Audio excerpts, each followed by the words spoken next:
Partie 6. A Woman.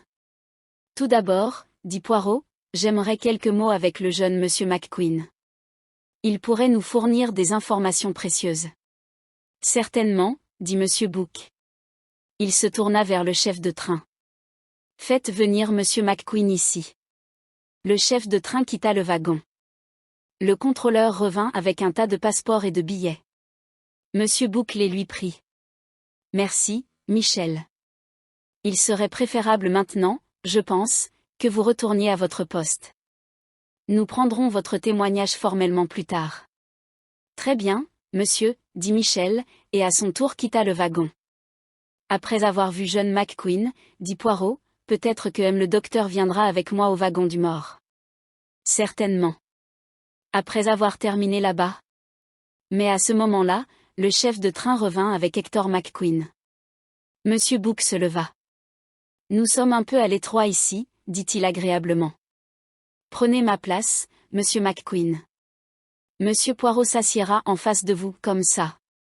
Il se tourna vers le chef de train. Faites sortir toutes les personnes du wagon-restaurant, dit-il, et laissez-le libre pour monsieur Poirot. Vous mènerez vos entretiens là-bas, mon cher ? Ce serait le plus pratique, oui, acquiesça Poirot.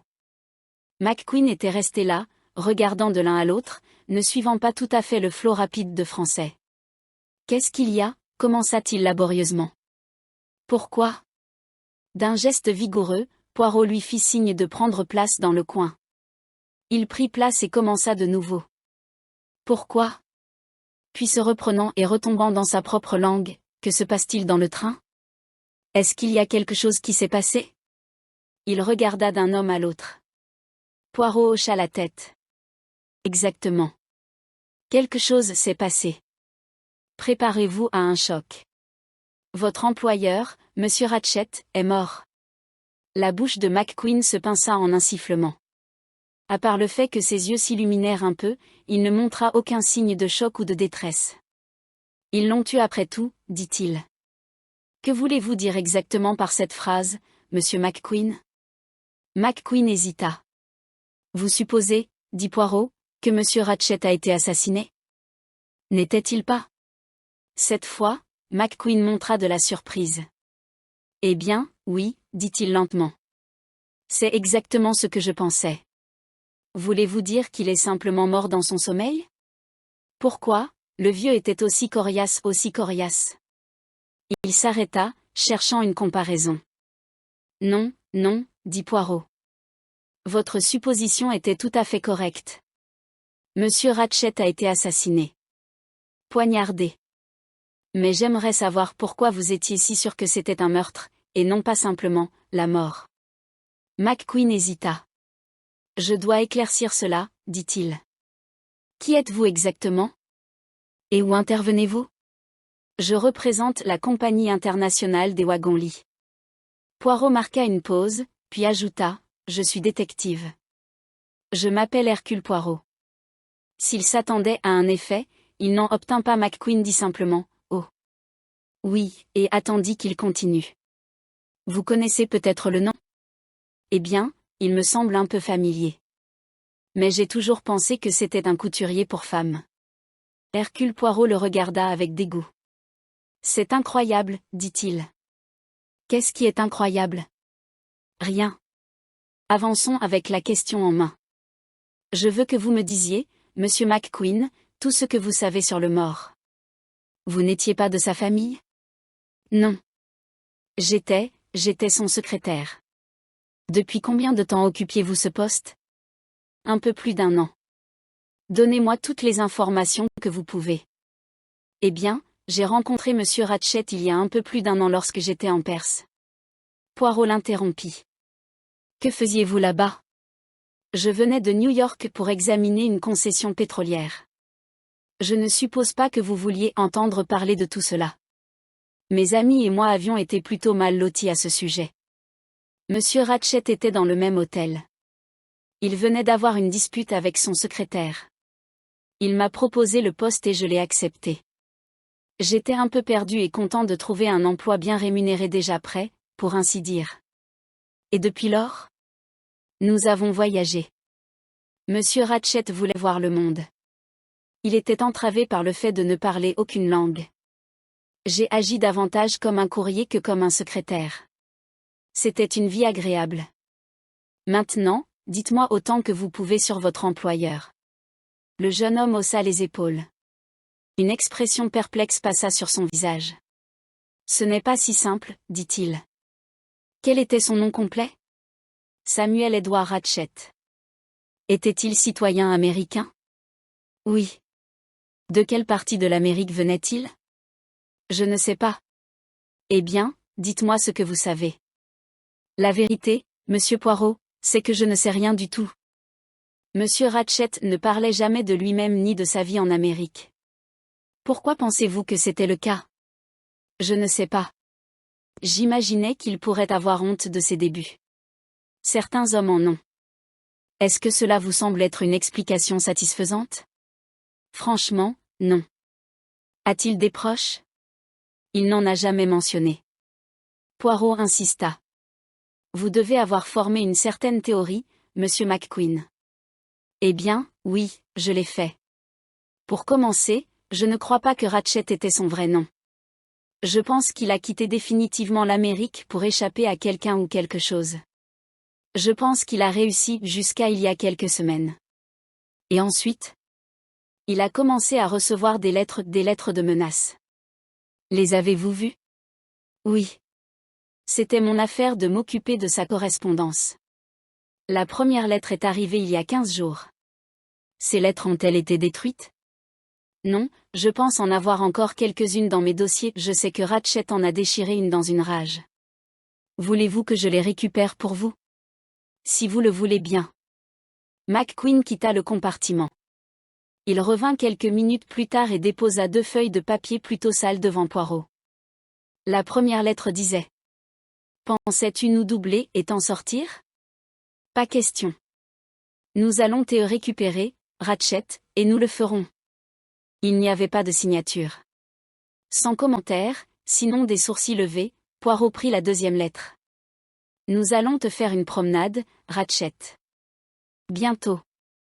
Nous allons te récupérer, tu vois? Poirot posa la lettre. Le style est monotone, dit-il. Plus que l'écriture. McQueen le regarda. Vous n'auriez pas remarqué, dit Poirot agréablement. Cela demande l'œil d'une personne habituée à ce genre de choses. Cette lettre n'a pas été écrite par une seule personne, monsieur McQueen. 2 personnes ou plus l'ont écrite, chacune écrivant une lettre d'un mot à la fois. De plus, les lettres sont imprimées. Cela rend la tâche d'identifier l'écriture manuscrite beaucoup plus difficile. Il fit une pause, puis ajouta: Saviez-vous que monsieur Ratchet avait demandé de l'aide à moi? À vous? Le ton étonné de McQueen indiquait à Poirot avec certitude que le jeune homme n'était pas au courant. Le détective hocha la tête. Oui. Il était alarmé. Dites-moi, comment a-t-il réagi lorsqu'il a reçu la première lettre? McQueen hésita. C'est difficile à dire. Il a passé cela avec un rire, de cette manière calme à lui. Mais d'une certaine manière, il frissonna légèrement, j'ai senti qu'il y avait beaucoup de choses en dessous de cette tranquillité. Poirot acquiesça. Puis il posa une question inattendue. Monsieur McQueen, pouvez-vous me dire, en toute honnêteté, comment vous considériez votre employeur? L'aimiez-vous? Hector McQueen prit un moment avant de répondre. Non, dit-il enfin. Je ne l'aimais pas. Pourquoi? Je ne peux pas dire exactement. Il était toujours assez plaisant dans son comportement. Il marqua une pause, puis dit: Je vais vous dire la vérité, monsieur Poirot. Je le détestais et je me méfiais de lui. Il était, j'en suis sûr, un homme cruel et dangereux. Je dois admettre, cependant, que je n'ai aucune raison à avancer pour mon opinion. Merci, monsieur McQueen. Une dernière question, quand avez-vous vu monsieur Ratchet vivant pour la dernière fois? Hier soir, il réfléchit une minute, 10 heures, je dirais. Je suis entré dans son compartiment pour prendre des notes de lui. Sur quel sujet? Sur des carreaux et de la poterie ancienne qu'il a acheté en Perse. Ce qui a été livré n'était pas ce qu'il avait acheté. Il y a eu une longue correspondance agaçante à ce sujet. Et c'était la dernière fois que l'on a vu Monsieur Ratchet vivant? Oui, je suppose que oui. Savez-vous quand Monsieur Ratchet a reçu la dernière lettre de menace? Le matin du jour où nous avons quitté Constantinople. Il y a une autre question que je dois vous poser, Monsieur McQueen. Étiez-vous en bon terme avec votre employeur? Les yeux du jeune homme étincelèrent soudainement. C'est là que je suis censé frissonner d'horreur. Pour reprendre les mots d'un best-seller, vous n'avez rien sur moi. Ratchet et moi étions parfaitement en bon terme. Peut-être, Monsieur McQueen, pourriez-vous me donner votre nom complet et votre adresse en Amérique? McQueen donna son nom Hector Willard McQueen et une adresse à New York. Poirot s'appuya contre les coussins. C'est tout pour le moment, Monsieur McQueen, dit-il. Je vous serais reconnaissant de garder pour vous-même la nouvelle de la mort de Monsieur Ratchet pendant un petit moment. Son valet, Masterman, devra être informé. Il le sait probablement déjà, dit Poirot d'un ton sec. Si c'est le cas, essayez de le convaincre de se taire. Ça ne devrait pas être difficile. C'est un Britannique, et comme il le dit, il reste à sa place. Il a une basse opinion des Américains et aucune opinion sur les autres nationalités. Merci, Monsieur McQueen. L'Américain quitta le compartiment. Eh bien, demanda Monsieur Book. Vous croyez ce que dit ce jeune homme? Il semble honnête et franc.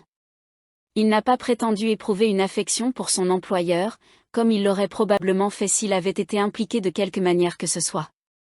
Il est vrai que Monsieur Ratchet ne lui a pas dit qu'il avait tenté de faire appel à mes services et avait échoué, mais je ne pense pas que ce soit vraiment une circonstance suspecte. Je pense que Monsieur Ratchet était un gentleman qui gardait ses propres secrets en toute occasion possible. Donc vous déclarez au moins une personne innocente du crime, dit jovialement Monsieur Book. Poirot lui lança un regard de reproche. Moi, je soupçonne tout le monde jusqu'au dernier moment, dit-il. Tout de même, je dois admettre que je ne vois pas ce McQueen sobre et pondéré perdre la tête et poignarder sa victime 12 ou 14 fois. Cela ne correspond pas à sa psychologie, pas du tout. Non, dit Monsieur Book pensivement. C'est l'acte d'un homme presque fou de haine frénétique, cela suggère plutôt le tempérament latin. Ou bien cela suggère, comme notre ami le chef de train l'a insisté, une femme.